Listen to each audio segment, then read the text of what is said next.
El golpe se va dando de a poco. Pero no de a poco porque lo están preparando. De a poco porque está evolucionando. El golpe, en parte, está vigente.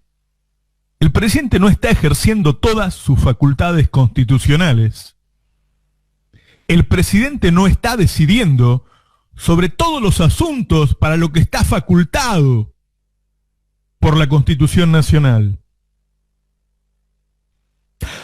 Ayer la Corte dijo que el presidente no puede tomar medidas en una pandemia en la ciudad de Buenos Aires, pero ojo, dijo también que tampoco las puede tomar en las provincias. Y uno se pregunta, ¿qué decisiones entonces sí puede tomar el presidente sobre esas jurisdicciones que conforman todo el territorio nacional? Si no puede tomar medidas sanitarias que tomen en todo el mundo, ¿qué cosa sí podría decidir entonces Alberto sobre todas y cada una de las provincias? Parece que ninguna. Y esto no es nuevo. Alberto no pudo frenar los aumentos de las telefónicas porque un juez se lo impidió. Alberto no pudo declarar los servicios públicos porque otro juez se lo impidió. Alberto no pudo expropiar Vicentín porque un juez se lo impidió. Dicen en el gobierno que no podría subir las retenciones porque un juez se lo impediría. Es decir que como en Casa Tomada, el cuento de Cortázar, el poder real en Argentina va tomando cuarto por cuarto distintos sectores en los que él decide. Ya tomó parte del poder. Ya hubo un golpe con el que se apoderó de parte de las facultades presidenciales. ¿Qué parte? La que quiere.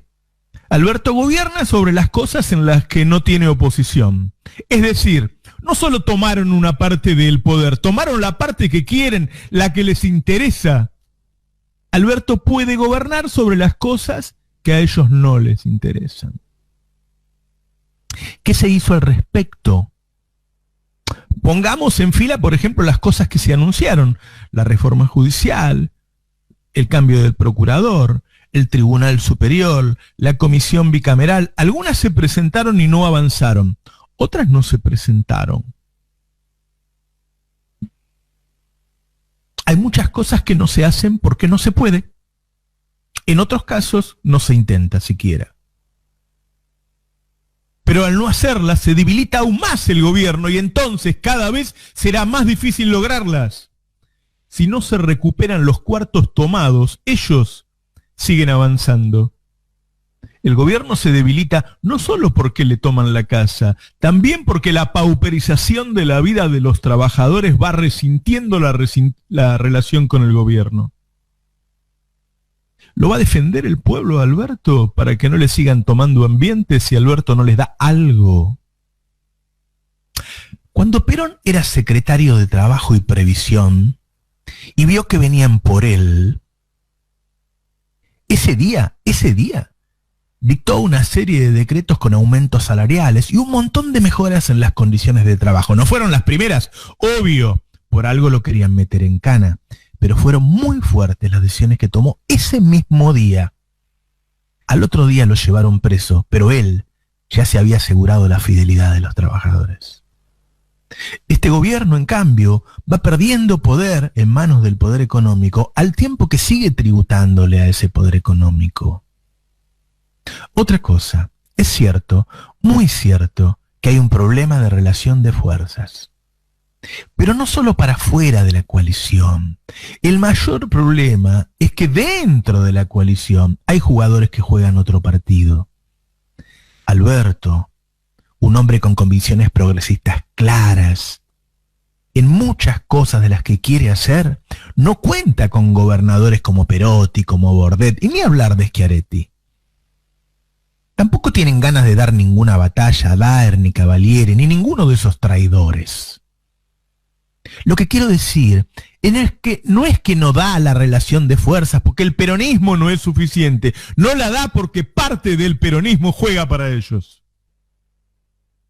Dentro del mismo Ejecutivo hay funcionarios que creen que la justicia es un problema de Cristina. Ahora queda claro que no. El gobierno tiene que identificar quiénes lo van a acompañar y quiénes no. Armarse con los que quieren acompañarlo y buscar el apoyo del pueblo. El enemigo huele la debilidad y avanza. Tampoco el pueblo quiere gobiernos débiles en épocas en las que tiene miedo. La derrota es lo único que calma a los oponentes. Hay que enfrentarlos y vencerlos. El gobierno no solo debe seguir evitando los conflictos, tiene que ir a buscarlos, tiene que ir de conflicto en conflicto. El gobierno tiene que dejar de lado su rigurosidad fiscal. En el primer trimestre debíamos tener un déficit fiscal del 4,5%, según decía el presupuesto. Y tuvimos casi equilibrio fiscal. El déficit fue solo el 0,5%. Es decir, el gobierno dejó de gastar. En abril tuvo superávit. El gobierno tiene que dar un aumento extraordinario de jubilaciones. El gobierno tiene que dar un fuerte aumento de salarios a los empleados públicos, a los que está pauperizando. El gobierno tiene que poner un salario mínimo verdadero y no el vergonzoso salario mínimo que acordó con los sindicatos. El gobierno tiene que dar un trimestre de IFE de 20.000 pesos por mes. El gobierno tiene que frenar la exportación de carne para que baje el precio. No puede ser que tengamos la mayor producción de carne de la historia y el consumo más bajo de la historia. Darle a los trabajadores un apoyo económico contundente que haga que el pueblo se sienta cuidado por el presidente, apoyado por el presidente, al que quiere como queremos todos. Y con el apoyo entonces de los dirigentes que quieren jugar y con los trabajadores entonces sí, agradecidos, dejar de retroceder, dejar de regalarles más cuartos. La única forma que yo veo que no sigan tomando la casa es sacarlos a patadas de la casa. Buenos días, esto es Navarro 2023. Bueno, son días un poco fuertes, ¿no? Sí. Ayer me parece que la frase de Cristina dejó bien expuesto lo que piensa cuando habló de un golpe. Sí. Yo lo veo como si ya parte de eso hubiera ocurrido, ¿no? Ya cuando van tomando territorios, ¿viste? Y vos decís, no tomaron todo. Bueno, pero hay territorios que los han tomado, ¿no? Hay áreas en las que mandan ellos. O como en Casa Tomada, ¿viste? Que te van tomando un día el living, otro día la sala. Hay lugares en donde el presidente ya no manda, ¿no? Uh-huh. Yo me preguntaba si viste que la Corte dice, bueno, no puede decidir en este caso sobre la ciudad, pero tampoco sobre las provincias. Sí. Entonces, si un presidente no puede decidir en medio de una pandemia medidas sanitarias en todo el territorio, porque si no puede decidir en la ciudad y no puede decidir en la provincia, no puede decidir en todo el territorio nacional, entonces, ¿sobre qué cosas sí puede decidir en las provincias y en la ciudad? Está muy recortado el poder presidencial. Uh-huh. Entonces, viste, un día querés expropiar Vicentino, un juez te dice que no. Otro día querés declarar servicio público de comunicaciones, un juez te dice que no. Otro día, entonces, bueno, hay un montón de cosas que ya no las maneja el presidente. Ya está, ya hay una parte de golpe que está dado, ¿no? ¿Por qué no sumamos hoy quisimos compartir el pase y hacerlo también con nuestra amiga Graciana? ¿La tenemos? Sí, hola Grace. Acá estoy, ¿cómo están? Hola Graciana, ¿cómo te va? ¿Es una pavada lo que dije, Graciana?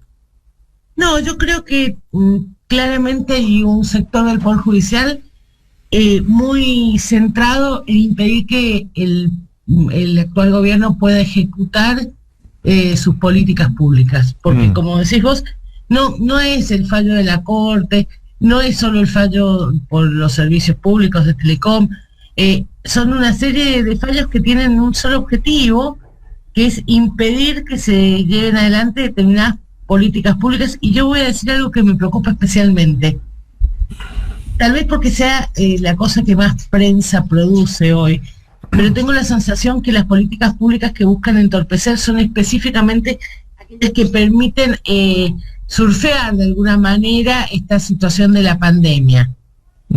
Es decir, quieren que se dicten leyes y quieren obligar al Congreso a que las dicte. En plena pandemia, segunda ola, no va a haber límites a las tarifas de las telecomunicaciones, algo que en este momento es más imprescindible que nunca, creo yo. Así es. Esta cosa absurda de resolver un fallo, de dictar una sentencia sobre un decreto que ya es abstracto, porque ha dejado de estar, pero que tiene como claro objetivo. Uy, no te escucho. De la legislación de emergencia, ¿no? Yo pienso, ¿qué hacemos cómo sacamos las cosas con el Congreso si no conseguimos los votos o lleva mucho tiempo? Pienso en la cantidad de tiempo que llevó a sacar iniciativas de las que pienso en ganancias. Había consenso y así todo nos llevó casi un mes y medio. Vos decís que surfear, ¿no? Yo digo, me parece que lo que no quieren es que lleguemos a la orilla, porque si superamos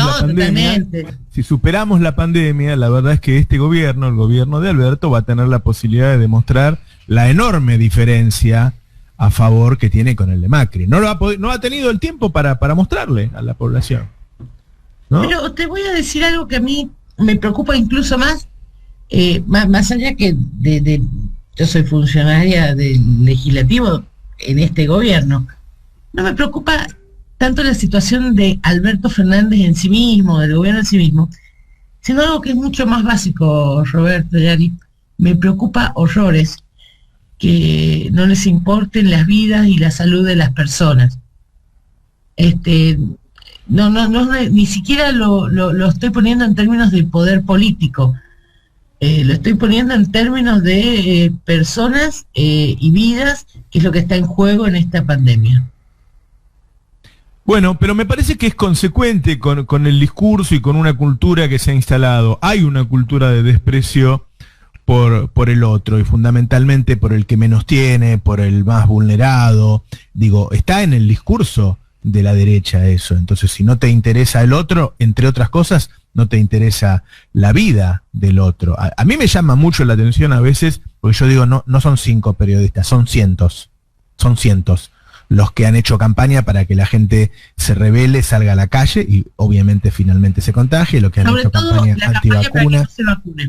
Bueno, exactamente. Entonces estás hablando de cientos de periodistas, estás hablando de un montón de políticos de Juntos por el Cambio, estás hablando con un montón de jueces y fiscales. Bueno, digámoslo de una vez, estamos hablando de un segmento de la sociedad importante, porque ese conjunto sacó el 41% de los votos en la elección pasada. Entonces, es serio el tema. Sí, igual, Roberto, creo que estamos hablando de un sector de la dirigencia importante, dirigencia política, mediática, empresarial. Yo no sé cuánto de ese 41% se siente identificado con estas posturas tan extremas que están tomando. Bueno, ya nos vamos a enterar, hay elecciones en octubre. Sí. ¿En octubre? ¿Qué sé yo? No sabemos todavía cuándo. Bueno, a mí me parece difícil que haya paso, ¿no? Bueno, en noviembre, no sé. El tema es que, van a hablar en un rato, sí. Massa, Kicillof, Cristina y Alberto en Ensenada a las 11:30. Sí. Obviamente no es casual y seguramente vamos a escuchar ya definiciones además, más importantes. ¿puedo decir algo, Roberto? Me parece perfecto. Porque que ellos hablen va a poner claridad y tranquilidad sobre quienes adhieren al gobierno. Porque si no suena muy... a mí no me gustó el modo en que el gobierno ayer se comunicó con la ciudadanía, ¿me explico? Sí. El hecho que el gobierno, la coalición de gobierno, digo, es Massa, es Cristina, es Alberto, el hecho que la coalición de gobierno esté unida y de un discurso, me parece que es un medio de comunicar la voluntad política de la coalición, de continuar funcionando. Me parece re importante. Sí, totalmente. Sumo un detalle que es, antes de esto, veníamos discutiendo una diferencia que surge en el seno de la coalición, que parece menor, que parece un detalle, pero que no lo es. Y a mí me parece que hay ciertas decisiones que tiene que tomar la coalición para empoderarse ¿no? Porque cuando vos los tenés a ellos envalentonados, vos tenés que empoderarte, ¿no? Dejar de ser un gobierno que evita los conflictos y ser un gobierno que se fortalezca en el conflicto. Pero para eso necesitas también el acompañamiento del pueblo, digo, ¿no? Y la discusión que está habiendo. Miren, yo ayer averigüé y chequeé bien todos los datos. En el primer trimestre, el gobierno que había previsto tener un déficit fiscal del 4,5%, tuvo un déficit del 0,5%, es decir, tuvo casi equilibrio fiscal. Es un gobierno que no gasta. Y en abril, no tengo los números justos, pero viendo la recaudación, yo creo que tuvo superávit fiscal. Entonces, vos para empoderarte tenés que congraciarte con la población, con el pueblo trabajador, tenés que buscar apoyo. Uh-huh. Yo sé que hay mucha gente que hoy está enojada. Entonces esa disputa que dicen que es una disputa de poder, no es así. Cristina se mete mucho menos que lo que dice el periodismo.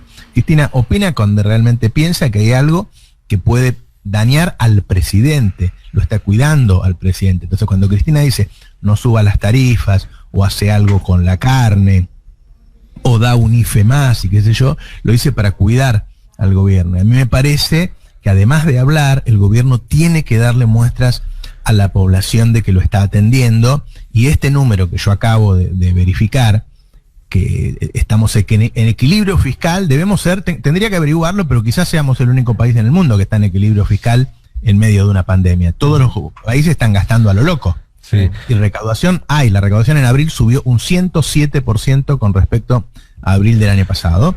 Sí. Yo digo, si vos querés empoderarte para dar determinadas batallas, tenés que estar bien con tu base electoral. Entonces me parece que la discusión es una pavada, decir que no, que ay, la verdad es que se pelearon dos muchachos jóvenes, apasionados y qué sé yo. No, lo que estamos discutiendo es cómo gobernamos, si gobernamos más cerca de nuestra plataforma electoral o si nos ponemos en un lugar que nos deja desguarnecidos. Sí, en ese sentido... Yo creo, Roberto, perdón, esto sí. Breve. Yo creo que parte de lo que llaman las tensiones dentro del gobierno, en lo cual el periodismo opositor le encanta hacer especulaciones, tiene que ver con los debates internos dentro de la coalición respecto a las medidas que apuntan a lo que vos decís. Hay quienes dicen, bueno, hay que prioritario arreglar con el fondo, otros que dicen prioritario que ponerle morfi en la mesa a la clase trabajadora, pero finalmente lo que yo veo es claramente que hay una disputa de cuáles son las medidas adecuadas. ¿Me explico? No el fondo de la cuestión. Yo no veo todavía, no lo vi, aunque no me gustó ni un poquito lo que pasó el jueves y viernes. No vi una disputa sobre el equilibrio necesario dentro de la coalición, y esto es dentro del gobierno. Yo lo que creo, para retomar Grace y lo que decía Roberto, claramente hay en este momento en la coalición una discusión sobre cuáles son los medios y hay un acuerdo sobre cuál es el fin. ¿Sí? Acá no es que hay una célula neoliberal dormida dentro del Ministerio de Economía, ni muchísimo menos. Hay un ministro que tiene una lectura en la cual el equilibrio macroeconómico es una condición necesaria e impostergable para conseguir una mejora en la situación de toda la población, y hay otro sector que ve que la cuestión es tan urgente para un sector de la Argentina que cree que el equilibrio macroeconómico puede esperar un poco más en virtud de atender a los bolsillos de las personas. Yo no sé de economía, con lo cual no voy a opinar sobre cuál de las dos lecturas es más correcta desde lo técnico. Sí entiendo que si la lectura del gobierno es que está bajo ataque de la oposición y un ataque que va por afuera de las normas de la democracia, lo único que lo defiende en este contexto, si tenemos en cuenta lo que pasó en otros países de la región en los últimos años, la experiencia de Brasil, la experiencia de Bolivia y demás, es tener una correlación de fuerzas positiva en lo que hace al apoyo popular. ¿Sí? Lo único que separa a este gobierno de un intento ya más a fondo de quitarle el poder, no recortándole atribuciones, sino directamente tratando de correrlo del medio, es que todavía hay un pueblo que si llegara a haber un intento así, no lo permitiría.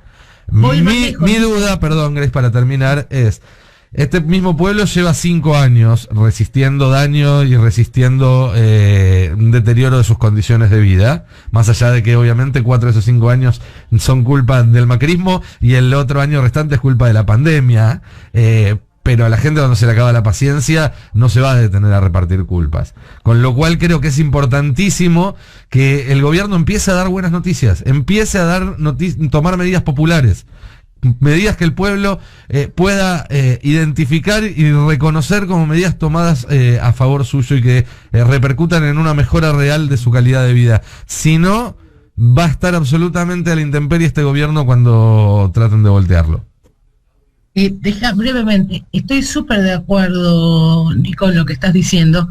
Mira, no solo estoy de acuerdo, creo que hay un sector de la oposición que ya el año pasado tenía el sueño húmedo del golpe de alguna naturaleza, al fin del gobierno, de algún modo. Y no lo ha podido hacer precisamente por el apoyo de este pueblo tan maltratado en los últimos 5 años, tan sufrido. Y eso anula la fantasía de la posibilidad de un golpe de Estado, de algún modo, no digo lo... ¿Les puedo sumar algo a sí. todo lo que decían? Es las medidas populares que pueda tomar el gobierno sin depender de nadie y después que lleguen y comunicarlas. Yo me acuerdo siempre cuando, ahora que estamos hablando del DNU, de la Declaración de Servicio Público de las Telecomunicaciones, el gobierno nunca hizo una campaña diciendo el celular te va a costar la mitad. Algo tan básico como eso. Internet te va a costar la mitad. El celular e inundar. Es mucho más difícil judicializar algo que ya se instala, que es las cosas te tienen que costar menos. Claro. Fue un anuncio así nomás. Entonces, es mucho más fácil para un juez declarar algo sobre un DNU y no que los títulos de diarios sean por culpa de un juez, Internet te va a salir el doble. El día que vos encuentres en un diario ese título, el único caso que un diario publicó algo así fue con la ley de alquileres, que al revés pretende proteger al inquilino. Sí. Pero no, yo te voy a decir una cosa. Yo entiendo que hay una parte de la disputa que es con los medios de comunicación. La experiencia que tuvimos durante el gobierno de Cristina es que uno puede debatir con los medios o cuestionar lo que dicen los medios sin que eso impacte en el caudal necesariamente, en el caudal político de un gobierno. Cristina y su 54% fue un claro ejemplo de eso. Digo esto, creo que hay cuestiones que no pasan con la disputa con los medios o con un sector de la opinión pública, sino con los hechos concretos que las personas vivimos todos los días. Yo tengo la sensación, esta es mi sensación, que claro que hay una construcción de sentido por parte de los medios y de los políticos opositores, pero no me preocupa tanto la construcción de sentido, que sí me preocupa, pero no me preocupa tanto como la sensación de que no logramos concretar las medidas a favor de la población. Es decir, estamos pidiendo mucha comprensión a un pueblo cansado. Cuando se habla de este tema de la ecuación de fuerza, no hay un problema, porque siempre parece entonces que al peronismo no le alcanza para gobernar. Y yo ahí disiento, y me parece que el problema es que no contamos con todos los peronistas que creemos que contamos. Digo, hoy lo que están haciendo en el mundo los países productores de alimentos ante este problema es subir fuerte las retenciones. ¿Por qué? Porque se duplicó el precio de los granos. Y nosotros no lo podemos hacer.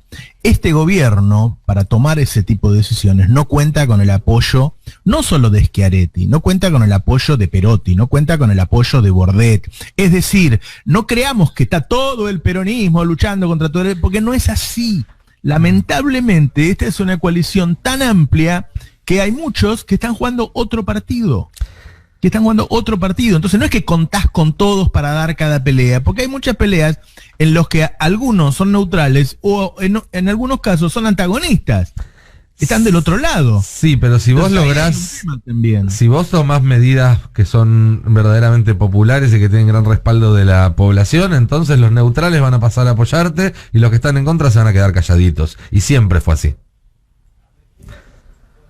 El tema también es ese, depende cómo uno se muestra. Alberto Fernández de los últimos meses, que nosotros le señalamos que tendría que tener más firmeza con algunas cuestiones y ser más constante en esta cuestión de ser popular, si tuviera la aprobación que tenía hace 8 o 9 meses, sería otro el cantar. Está claro, digamos, que ese equilibrio de fuerzas o consenso o como quieran llamarlo sería otro. El punto es ese, porque si no también se entra en una espiral donde sentir que tenés poco consenso te lleva a no tomar ciertas medidas y no tomar esas medidas te hace perder consenso. Con lo cual nunca en el futuro vas a estar mejor preparado que ahora para hacerlo. Entonces, lo que haya que hacer, hagámoslo pronto, como dijo alguna vez Pichetto en el Senado, cuando todavía estaba de este lado, porque a mí no hay nada, o sea, hace por lo menos algunas semanas el discurso del gobierno era que después de octubre la Cámara de Diputados iba a haber mayoría del oficialismo y se iba a poder avanzar. A mí no hay nada que me garantice eso. A mí no hay nada que me garantice que la situación va a ser más favorable al gobierno en el futuro que ahora si no se empiezan a cambiar las cosas desde ahora, porque la verdad es que ahora el gobierno está en una situación de mayor debilidad que hace 2 meses y hace 2 meses estaba más que 2 meses antes. Con lo cual hay que hacer revertir esa tendencia, hay que cambiar esa inercia. Nosotros estamos hablando del ataque que ha recibido el gobierno, de cómo han cercenado su poder y del debate sobre cómo hay que fortalecerse, no solo para defenderse, sino para atacarlos, ¿no? Ahora, si vos tenés el récord histórico de producción de carne y la gente no la puede pagar, algo está mal. Por supuesto. Sí, obvio. Vos no podés ir a una elección con la carne a 1.000 pesos. ¿No? Firmo lo que dice Roberto. Lo he hablado alguna vez con él, inclusive. Y viste, porque si vos decís, bueno, no puedo subir las retenciones, no puedo subir los sueldos, no puedo dejar de exportar carne. Bueno, si no podemos hacer nada, qué sé yo, muchacho, la verdad. ¿Qué querés que te diga? Alguna cosa podemos hacer. Sensación. Tanto decimos no puedo, o tantos sectores dicen no se puede, porque da la sensación de un gobierno impotente.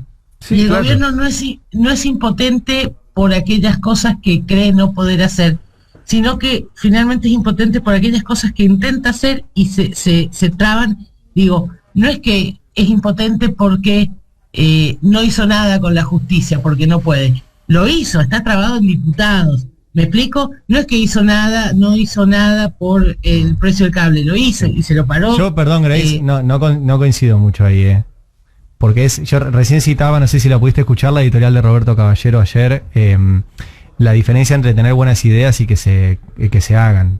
Entonces, más allá de lo que diga la reforma judicial, ¿al gobierno le faltan 7 votos en diputados y no los puede conseguir? Yo creo que los puede conseguir, que debería hacer más para conseguirlos. Lo que pasa es que yo te voy a decir, yo trabajo en la Cámara, en el Congreso.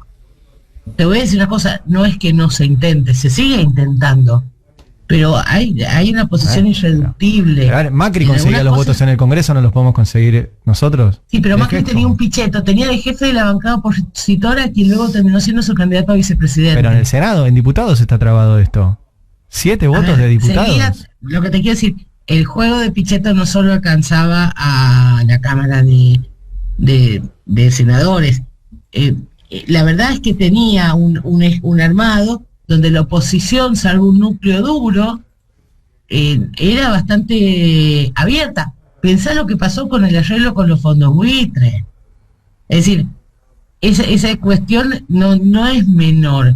Yo entiendo la impotencia y quiero que sepas, yo soy la primera que putea, yo puteo. Yo sé que vos coincidís de que todo esto tiene que avanzar, pero yo insisto, al gobierno le faltan 7 votos para lograr cambiar al procurador, al jefe de todos los fiscales.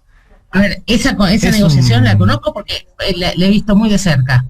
Bueno, no hay manera de conseguir esos votos hoy. No la hay, en el Senado no la hay. No, en diputados, en el Senado ya se votó. Ya tiene media sanción. Por eso, pensé que cambiar el procurador, porque también faltan 7 votos para los 2/3. No, perdón, para que aclaremos, es verdad. Para cambiar la ley del Ministerio Público y que se pueda elegir el procurador con una mayoría de la mitad más 1 de los senadores. Faltan 7 diputados de Córdoba y un par de La Baña. La Baña, que teóricamente forma parte del gobierno, y Córdoba, que algo se tiene que poder negociar por esos votos. No simplemente Pero tenemos razón. Pues si no nos quedamos en que tenemos razón y el Poder Judicial sigue exactamente igual que como lo dejó Macri. No cambió nada. Mira, yo veo una diferencia, con honestidad lo digo. Yo veo una diferencia de cómo, por ejemplo, el Poder Ejecutivo pasó a preocuparse más por la ley de Ministerio Público, que está más cerca de conseguir el consenso, porque bien decís vos, son solo 7 votos en diputados, que por la ley de reforma judicial. Y noto una cosa que a mí me parece muy meritoria.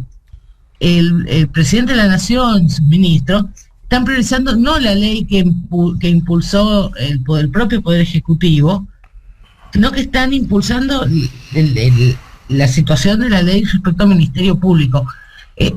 Digo, también hay una negociación, incluso interna, dentro del frente de todos, que lleva a esta priorización de temas que no eran necesariamente los temas de la agenda el día que se inició este gobierno.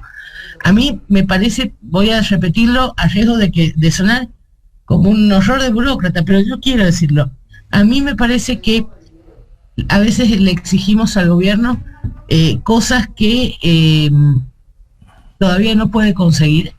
Y también creo, y esto me hago totalmente cargo, que hay una mirada impiadosa sobre la gestión del gobierno en algunas áreas, por ejemplo, las vinculadas a estos temas, que tampoco le da el respiro, porque yo siento esto: la oposición le pega, los medios le pegan, y también le pegamos nosotros, sin entender las circunstancias. Yo creo que nosotros no le pegamos. Yo no creo en la frase de fuego amigo. Nosotros le marcamos cosas que creemos que se pueden mejorar y que van a tener mucho apoyo, que es lo que siempre dice Nico. A veces el gobierno cree que no tiene apoyo de cosas, pues se pasa el día leyendo Clarín. No solo la oposición lee Clarín y se cree esas operaciones. Si el gobierno solo lee lo que pasa en Clarín, claro que va a sentir que no tiene apoyo. Ahora, nosotros siempre se le llama crítica constructiva, tampoco me gusta la frase, pero digo, es marcar cosas para que esto mejore. Y que va a tener apoyo si lo hace. Te voy a decir algo que yo lo veo así.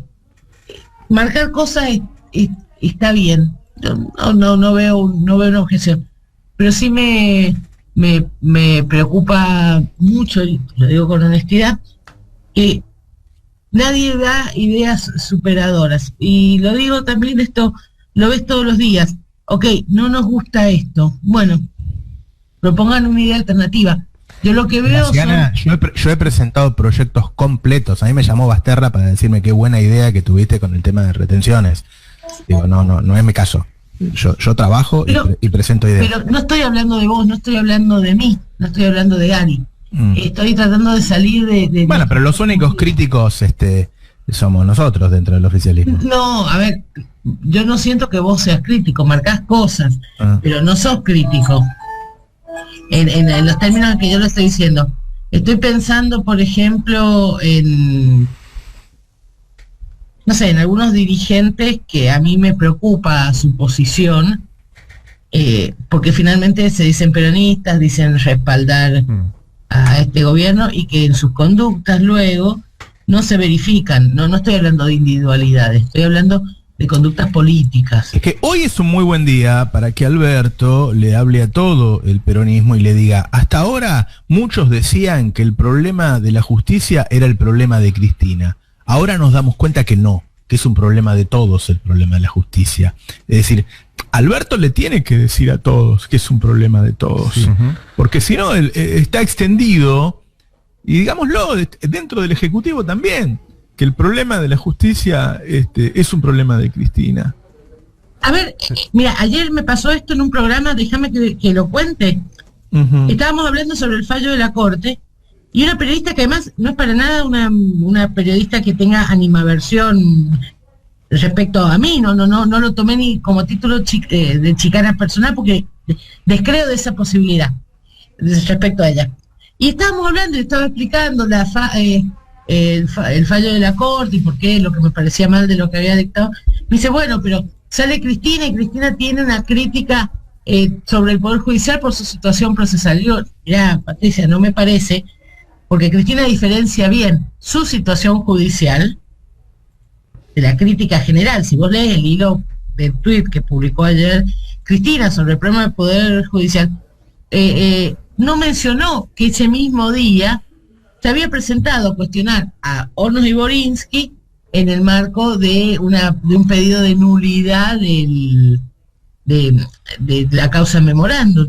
Es decir, lo que quiere decir es un reduccionismo que parece muy fácil. Cristina no deja de ser una mujer que ha sido presidenta, que conoce muy bien la situación, y yo entiendo que ella trata de separar los temas que hacen a su propia situación procesal de lo que hace a la estructura de gobierno. La crítica de ayer al Poder Judicial no pasaba por su situación procesal en lo más mínimo. Pasaba por claramente la percepción de que había un sector del Poder Judicial que estaba impidiendo que se llevaran adelante políticas públicas. Pero me parece que no es... me parece que este argumento de que Cristina cuestiona la justicia por su situación procesal, yo voy a decir una cosa, lo digo como abogada. Nada le convendría más a Cristina que no hacerlo y aceptar la negociación espuria que le ofreció el Poder Judicial cuando empezó este gobierno, después que ganase, de hacer un pacto de impunidad para ella, a cambio que también hubiera un pacto de impunidad respecto al Poder Judicial. Cristina no aceptó eso. Me parece que eso es un detalle que la gente omite. A mí me causa gracia cuando los periodistas dicen, no, pero el Poder Judicial... Ahora esa es información de primera mano. Claro, no se omite, no lo habían dicho así. ¿Perdón? Que no Nunca se dijo eso al aire, Graciana. Yo te voy a decir esto. A mí me causa gracia cuando los jueces y los periodistas que hablan con los jueces te dicen, no, porque en Comodoro Pi nadie viene a hablar con nosotros. No, es que nadie va a ir a hablar con ustedes. El problema es que ellos quieren que se reedite, esto de que se reeditan los pactos de impunidad. Es la pretensión del Poder Judicial. El problema es que nadie en el gobierno aceptó eso. Es más, voy a ir más lejos, y yo sé que tal vez no le caiga simpáticos a todos. Digo, aún con sus modos discutibles en términos de efectividad, tampoco Marcela Lozardo aceptó formar parte de ese pacto de impunidad. Tenía buenos modos, no ponía, pero es cierto lo que dicen los jueces. Nadie fue a hablar con ellos por la situación procesal de Cristina, porque Cristina no tiene ninguna vocación de llegar a un acuerdo con el Poder Judicial. No la tiene. Yo no. ¿Y esa propuesta del Poder Judicial se la hicieron directamente a Cristina, a Alberto, a quién? No sé. Yo no formé parte de ella. Pero me doy cuenta cuando los jueces dicen nadie viene a hablar con nosotros, yo digo, ¿por qué van a ir a hablar con vos? Porque a los jueces les preocupa que nadie vaya a hablar con ellos, Roberto, porque les impide el cambio de figuritas. Claro. Lo sé porque Alberto me lo ha dicho, eso me lo ha dicho, no en esos términos, pero sí que, bueno, yo no tengo nada que hablar con ellos tienen que hacer su trabajo. Exactamente, lo mismo que dice Cristina, hagan lo que tengan que hacer, yo no voy a pedir mi sobreseimiento. Sí, claro. Sí. Lo que quiero decir es, por eso a mí me pareció, minuto que me tomo, cuando Cristina fue por primera vez a declarar, que dijo que era un fuego, y dijo, yo a ustedes no les voy a pedir la absolución porque a mí me absolvió la historia, y preguntas van a tener que responder ustedes. Lo que le está diciendo, no vamos a acordar con ustedes por impunidad. No vamos a hacer una ley de olvido respecto a lo que hizo el Poder Judicial, a cambio de que a mí me saquen de las causas. Y vos lo ves en la conducta de Cristina. Cristina sigue con su defensa constante y persistente en el mismo sentido, sin sentarse a charlar con las personas. Si no, ya lo hubiera... Pero creo que hay que tomar como un mojón lo que ocurrió ayer, ¿no? O sea, viste, si es una casa tomada, bueno, ayer te tomaron el ambiente principal. Y hoy va a ser otro.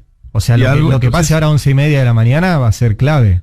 Algo hay que hacer con eso, porque si seguimos haciendo las mismas cosas, seguiremos obteniendo los mismos resultados, ¿no? Igual... Aparte voy a decir algo que me parece importante marcarlo.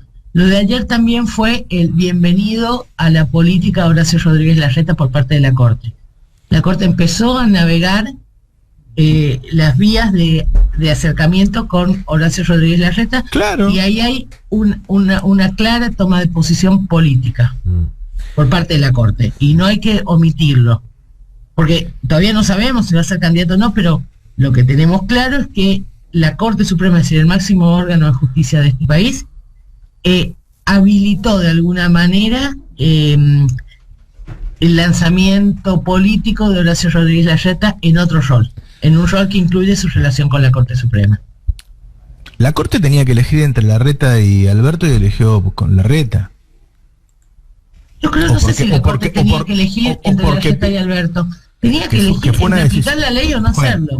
Bueno, en la Argentina no está funcionando así la justicia, ¿no? Tomó una decisión política a favor del que ellos piensan, indudablemente, que va a tener el poder. Exactamente. Igual al hacerlo, le dan poder. Sí. Perdón que vuelvo a insistir con esto, pero creo que hay una faceta que es importantísimo no olvidar.